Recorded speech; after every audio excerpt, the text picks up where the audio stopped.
नमस्कार बच्चों, आप सभी का आपके अपने YouTube चैनल आओ पढ़े में स्वागत है। आज फिर से लेकर हम हाजिर हैं आपकी अगली क्लास। जैसा कि आप जानते हैं, आपके इस चैनल पर अभी तक हम व्याकरण पढ़ रहे थे, जो कक्षा 9 और 10 दोनों के लिए सहयोगी थी। लेकिन आज हम पहली बार लेकर आ रहे हैं कक्षा 10 के हिंदी विषय के संस्कृत खंड का प्रथम अध्याय, प्रथम पाठ वाराणसी, जिसका अध्ययन हम करेंगे। तो आइए देखते हैं। जैसा कि आप जानते हैं, हिंदी के संस्कृत खंड का जो प्रथम पाठ है वो वाराणसी है। वाराणसी जो आपके अपने प्रदेश उत्तर प्रदेश का एक बहुत प्राचीन समय है, जिसे कई अलग अलग नामों से भी जाना जाता है, जैसे कि बनारस, काशी। इसके अतिरिक्त ये शंकर महादेव की नगरी के रूप में विख्यात है। तो आइए शुरू करते हैं, जिसमें आपकी पहली पंक्ति आरंभ हो रही है। कह रहे हैं वाराणसी, वाराणसी सुविख्याता प्राचीना नगरी। वाराणसी सुविख्यात, अत्यधिक प्रसिद्ध, प्राचीना पुरानी नगरी, नगरी है, नगर है, अर्थात वाराणसी अत्यधिक प्रसिद्ध पुरानी प्राचीन नगरी है। इयम यह विमल स्वच्छ सलिल जल वाले तरंग, तरंगों से युक्त गंगाया, गंगा के कूले तट पर स्थित है। अर्थात यह स्वच्छ जल की तरंगों वाले गंगा के तट पर स्थित है। अस्या इसके घट्टा नाम घाट, वलय आकृति, वलय आकृति, घुमावदार, पंक्ति पंक्ति, धवलायाम स्वच्छ उज्जवल, चंद्रिकायाम चंद्रिका, चंद्रिका में चांदनी में, बहु बहुत अधिक, राजते सुंदर लगती है, अच्छी लगती है। अर्थात अस्या घट्टा नाम इसके घाट, कैसे घाट, वलय आकृति के, घुमावदार, इसके घुमावदार घाटों की पंक्तियां, चंद्रिकायाम चंद्रमा की चांदनी, कैसी, धवल उज्जवल, सफेद सफेद चांदनी में, बहुराजते बहुत सुंदर लगती है, सुशोभित होती है। अगणिता पर्यटका, अगणित अनगिनत, जिनकी गणना नहीं की जा सकती है, पर्यटका पर्यटक, सैलानी, सुदूरेभ्य बहुत दूर दूर के, देशेभ्य देशों से, नित्यम प्रतिदिन, अत्र यहाँ, आयांति आते हैं।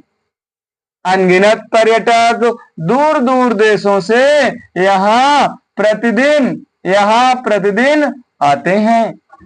अस्याह इसके घट्टा नाम चा और इस अस्या इसके घट्टा नाम घाटों की शोभा को विलोक के देख करके इमाम इसकी बहुत अधिक प्रशंसा करते हैं।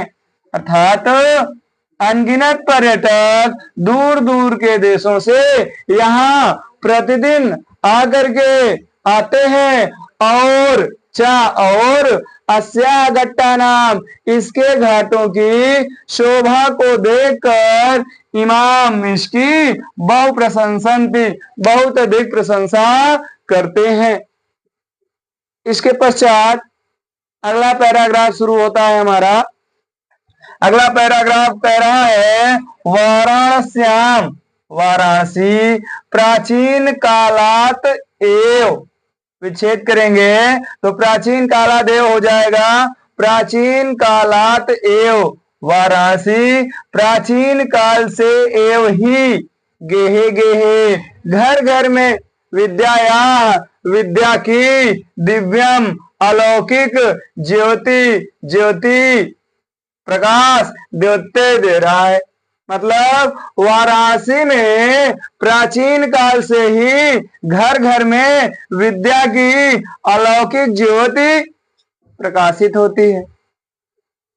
आगे है अधुना अपि, आज भी अत्र यहाँ पर संस्कृत वाक धारा, संस्कृत वाणी की धारा सततम लगातार प्रवाहती बह रही है, प्रवाहित हो रही है।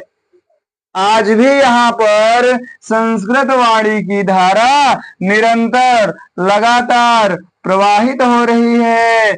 जनानाम ज्ञाना चा और जनानाम लोगों में ज्ञान को वर्धयति बढ़ाती है, और लोगों में ज्ञान को बढ़ाती है। अत्र यहाँ अनेके बहुत अधिक अनेकों आचार्य मूर्धन्या विद्वांसा, बहुत महान विद्वान, मूर्धन्य विद्वान, वैदिक वाङ्मयस्य, वैदिक भाषा संस्कृत भाषा के अध्ययन अध्यापने चा, अध्ययन और अध्यापन में इदानीम इस समय भी निरताः लगे हुए हैं। अर्थात यहाँ अनेकों आचार्य मूर्धन्य विद्वान वैदिक भाषा के अध्ययन और अध्यापन में इस समय भी लगे हुए हैं। न केवलम भारतीय, न मात्र भारतीय, अपितु बल्कि वैदेशिका, विदेशी गीर्वाण वाण्या, इस देववाणी अर्थात संस्कृत के अध्ययन के लिए, पढ़ने के लिए अत्र यहाँ आगच्छन्ति आते हैं। न मात्र भारतीय बल्कि विदेशी भी इस देववाणी के अध्ययन के लिए यहाँ आते हैं। निःशुल्कम चा और निःशुल्कम निःशुल्क ही विद्या को ग्रहण करते हैं। यहाँ पर भारत ही नहीं बल्कि विदेशी भी आते हैं और निःशुल्क फ्री में ही विद्या को ग्रहण करते हैं। अत्र यहाँ हिंदू विश्वविद्यालय, हिंदू विश्वविद्यालय, संस्कृत विश्वविद्यालय, संस्कृत विश्वविद्यालय, काशी विद्यापीठम, काशी विद्यापीठ इति, इस प्रकार से ये त्रयः तीन विश्वविद्यालय संति हैं। यहाँ पर हिंदू विश्वविद्यालय, संस्कृत विश्वविद्यालय, काशी विद्यापीठ, ये तीन विश्वविद्यालय हैं। येषु जहाँ पर नवीनाम नई, प्राचीनांच प्राचीनः च और पुरानी, जहाँ नई और पुरानी, ज्ञान विज्ञान विषयाणाम, ज्ञान और विज्ञान के विषयों का अध्ययन प्रचलित है, चल रहा है। यहाँ पर क्या हो रहा है, जो ये तीन विश्वविद्यालय हैं ये नए और पुराने प्राचीन ज्ञान विज्ञान के विषयों का अध्ययन प्रचलित है, हो रहा है। इसके पश्चात हमारा अगला पैराग्राफ है जो कह रहा है येषा नगरी, यह नगरी भारतीय संस्कृति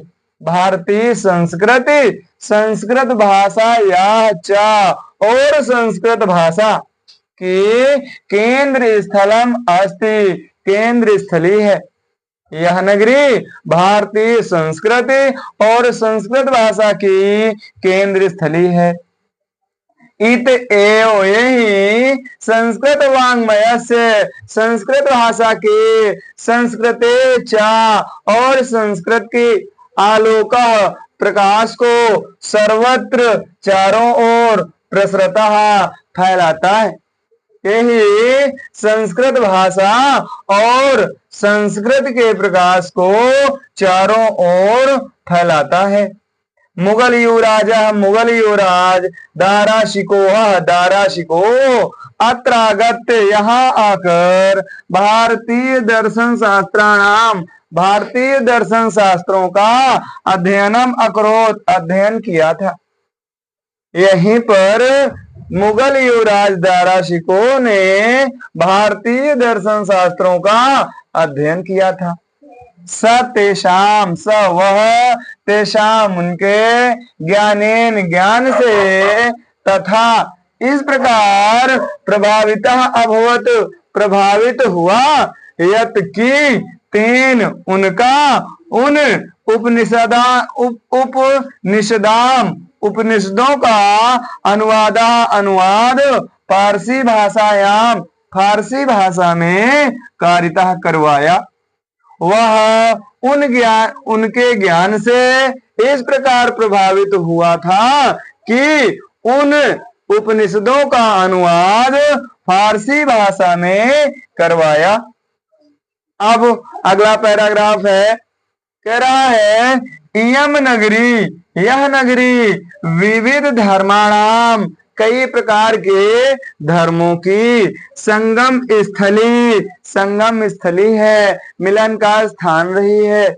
यह नगरी कई प्रकार के धर्मों की संगम स्थली रही है। महात्मा बुद्ध तीर्थंकर पार्श्वनाथ शंकराचार्य कबीर गोस्वामी तुलसीदास अन्य और अन्य बहुत सारे महात्माओं ने अत्रागत यहाँ आकर स्वीयान अपने विचारों को प्रसारयन फैलाया।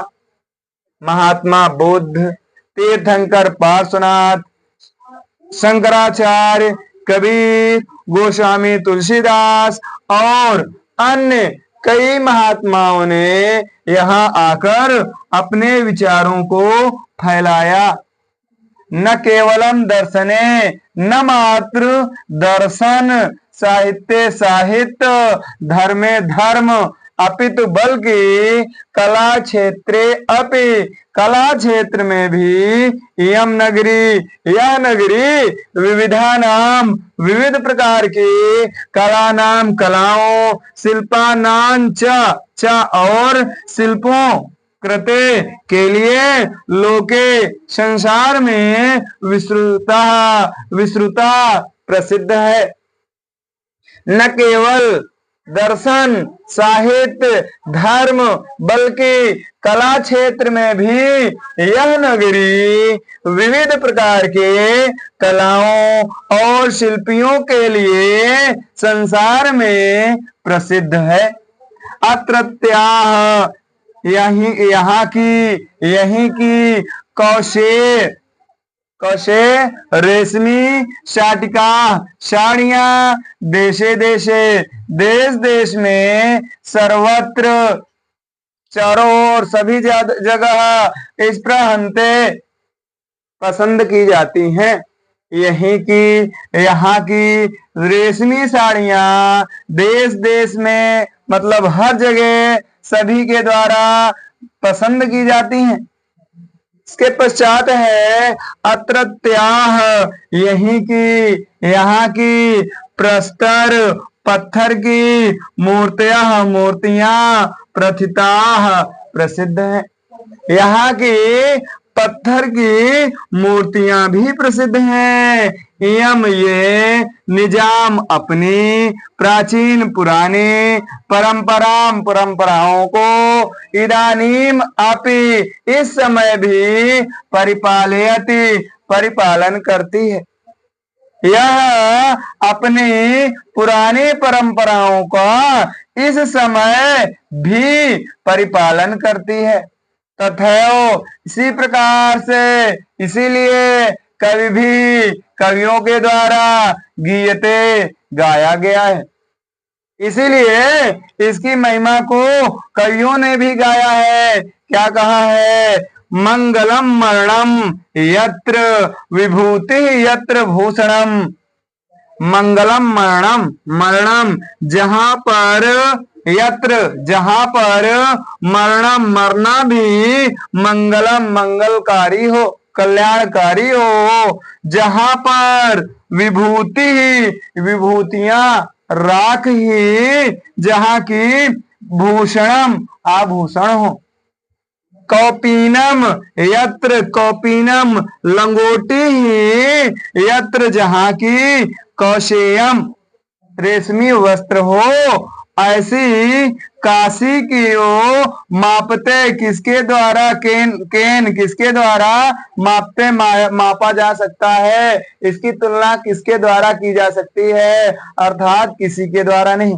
कहने का तात्पर्य है कि इस काशी की महानता का वर्णन करते हुए कवि कह रहे हैं कि जो जहां पर जिस काशी में जहां पर मरना ही मंगलकारी शुभकारी माना गया हो और जहां का आभूषण राख हो, जहां विभूति ही आभूषण माना गया हो, जहां पर लंगोटी ही कौपीनम लंगोटी ही जहां रेशमी वस्त्र माना जाता हो, ऐसे काशी की तुलना किसके द्वारा की जा सकती है, अर्थात ऐसे काशी की तुलना किसी के द्वारा भी नहीं की जा सकती है। तो इस प्रकार से हमारी आज कक्षा 10 के हिंदी भाषा के संस्कृत खंड का पहला अध्याय, पहला चैप्टर, पहला पार्ट संपन्न हो रहा है। आप सभी लोगों का इस वीडियो में बने रहने के लिए, इसे देखने के लिए और पसंद करने के लिए धन्यवाद।